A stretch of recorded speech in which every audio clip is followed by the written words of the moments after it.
एक राज्य में एक प्रतापी राजा हुआ करता था। वो राजा रोज सुबह उठकर पूजा पाठ किया करता था और गरीबों को दान देता था। अपने इस उदार व्यवहार और दया की भावना की वजह से राजा पूरी जनता में बहुत लोकप्रिय हो गया था। रोज सुबह दरबार खुलते ही राजा के यहाँ भिखारियों और गरीबों की लंबी लाइन लग जाती थी। राजा हर इंसान को संतुष्ट करके भेजते थे। किशन और गोपाल नाम के दो भिखारी रोज राजा के यहाँ दान लेने आते थे। राजा जब किशन को दान देता तो किशन राजा की बहुत वाहवाही करता और राजा को दुआएं देता था। वहीं जब राजा गोपाल को दान देता तो वह हर बार एक ही बात बोलता, हे ईश्वर, तू बड़ा दयालु है, तूने मुझे इतना सब कुछ दिया। राजा को उसकी बात थोड़ी बुरी लगती। राजा सोचता कि दान तो मैं देता हूँ और ये गुणगान उस ईश्वर का करता है। एक दिन राजकुमारी का जन्मदिन था। उस दिन राजा ने दिल खोल कर दान दिया। जब किशन और गोपाल का नंबर आया तो राजा ने पहले किशन को दान दिया और किशन राजा के गुणगान करने लगा। लेकिन राजा ने जैसे ही गोपाल को दान दिया वो हाथ ऊपर उठा के बोला, हे ईश्वर, तू ही अन्नदाता है, आज तूने मुझे इतना दिया, इसके लिए प्रभु तुझे धन्यवाद करता हूँ। राजा को यह सुनकर बड़ा गुस्सा आया। उसने कहा कि गोपाल, मैं रोज तुम्हें दान देता हूँ, फिर तुम मेरे बजाय ईश्वर का गुणगान करते रहते हो। गोपाल बोला, राजन, देने वाला तो ऊपर बैठा है, वही सबका अन्नदाता है, आपका भी और मेरा भी। यह कहकर गोपाल वहां से चला गया। अब राजा ने गोपाल को सबक सिखाने की सोची। अगले दिन जब किशन और गोपाल का नंबर आया तो राजा ने किशन को दान दिया और कहा, किशन, मुझे गोपाल से कुछ बात करनी है, इसलिए तुम जाओ और गोपाल को यहीं छोड़ कर जाओ। और हाँ, आज तुम अपने पुराने रास्ते से मत जाना। आज तुमको राजमहल के किनारे से जाना है, जहां से सिर्फ मैं गुजरता हूँ। किशन खुशी खुशी दान लेकर चला गया। राजमहल के किनारे का रास्ता बड़ा ही शानदार और खुशबू से भरा था। संयोग से राजा ने उस रास्ते में एक चांदी के सिक्कों से भरा घड़ा रखवा दिया था। लेकिन किशन आज अपनी मस्ती में मस्त था।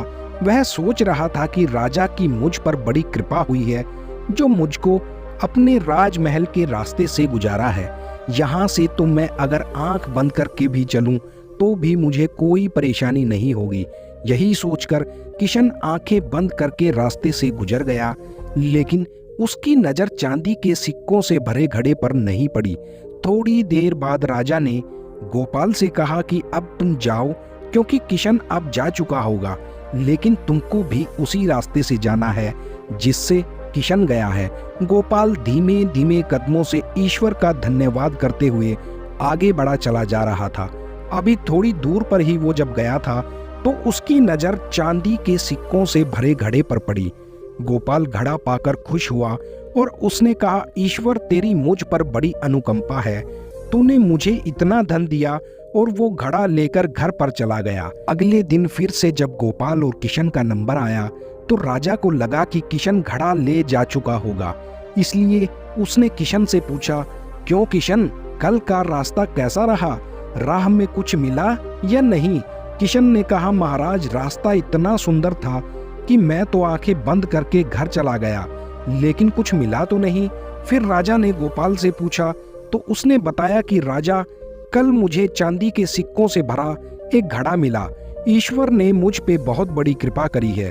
राजा किशन से बड़ा गुस्सा हुआ और उसने कहा कि आज मैं तुझे धन नहीं दूंगा, बल्कि एक तरबूज दूंगा।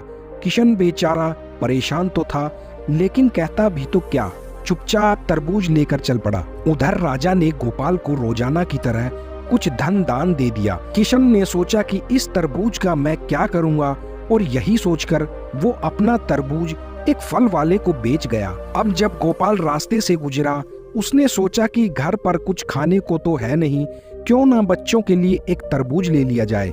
तो गोपाल फल बेचने वाले से वही तरबूज खरीद लाया जिसे किशन बेचकर गया था।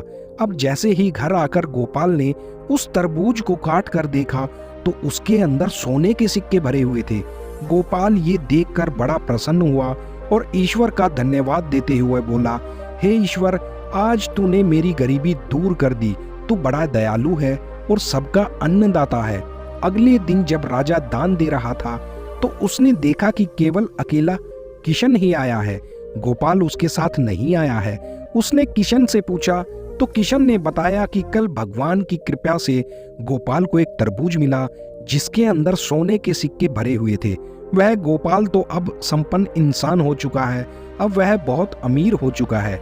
किशन की बात सुनकर राजा ने भी अपने हाथ आसमान की ओर उठाए और बोला, हे ईश्वर, वाकई तू ही अन्नदाता है, मैं तो मात्र एक जरिया हूँ। तू ही सबका पालनहार है, तू ही सबकी रक्षा करने वाला है, तू ही सबको पालने वाला है। राजा को अब सारी बात समझ आ चुकी थी और राजा भी उस दिन से प्रभु के गुणगान करने लगा।